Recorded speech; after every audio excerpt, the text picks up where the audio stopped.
چلیں ابھی کے لے لیتے ہیں پہلے. انہوں نے کہا کہ کیا انسان کو معلوم ہوتا ہے اگر وہ قبر میں ہے کہ کون مجھ سے ملنے آ رہا ہے، ماں باپ ہیں، بہن بھائی ہیں، کون ہیں؟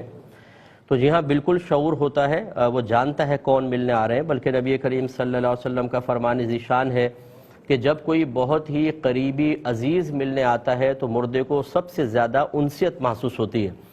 اس لیے یہ سوچنا کہ شاید مردے کو پتہ نہیں چلتا کون آ رہا ہے کون نہیں، وہ بالکل محسوس کرتا ہے، غیر حاضری میں محسوس کرتا ہے.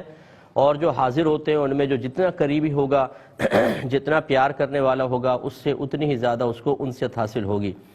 اب ہمارے یہاں بڑے عجیب و غریب صورتحال ہے. ماں باپ جو ہوتے ہیں وہ بیچارے قبروں کے اندر ہیں، اولادیں باہر رہ رہی ہیں.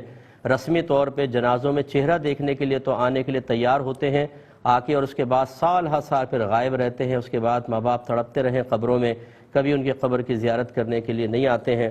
یہ ہمیشہ یاد رکھیے کہ جیسا انسان کرے گا مکافات عمل ہوتا ہے. پھر اپنی اولاد بھی پھر ایسے ہی کرے گی، قبر میں دفنا کر بھول جائے گی اور انسان قبر میں تڑپتا رہے گا. ایسا نہ ہو، ہماری کوئی دعا نہیں ہے خدا نہ خواستہ، لیکن ایک نتیجہ جو میں وہ آپ کو عرض کر رہا ہوں کہ بہت ہی بے حسی کا دور ہے کہ ہم نہ ایصال ثواب کرتے ہیں، نہ ثواب جاریہ، اور نہ قبر پہ آتے ہیں. اگر کوئی باہر سے آتا بھی ہے تو رشتہ داروں سے اتنا ملنا ہوتا ہے کہ قبر پہ جانے کا وقت ہی نہیں ملتا. جب وقت ہی نہیں ملا، بس حتیٰ کہ واپسی کی فلائٹ ہو گئی ہے. تو پھر یہی رویہ یاد رکھیے گا آپ کے ساتھ بھی عنقریب ہونے والا ہے. ایک یہ کہتے ہیں کہ قبر میں بعض اوقات چونٹے گھستے ہیں، آتے جاتے نظر آتے ہیں، تو کیا ان کو مار سکتے ہیں؟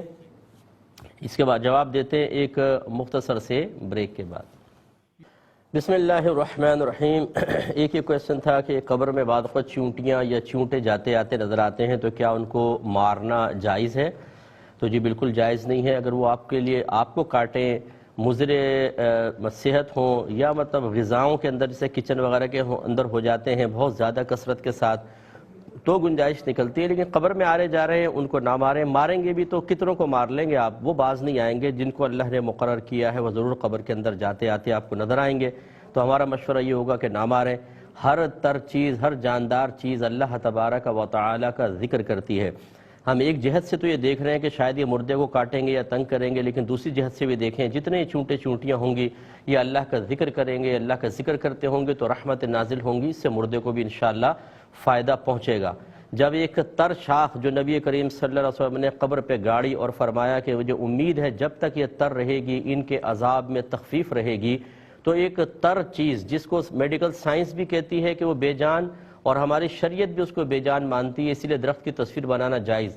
لیکن پھر بھی میرے آقا صلی اللہ علیہ وسلم نے خبر دی کہ وہ شاخ ذکر الہی کرتی ہے تو جاندار چیز تو بدرجہ اولا کرے گی. اس لیے ایک جہت سے دیکھ کر ان کو نقصان نہ دیں، وہ اللہ کا ذکر کریں گے، اس سے انشاءاللہ مردوں کو فائدہ پہنچے گا. ایک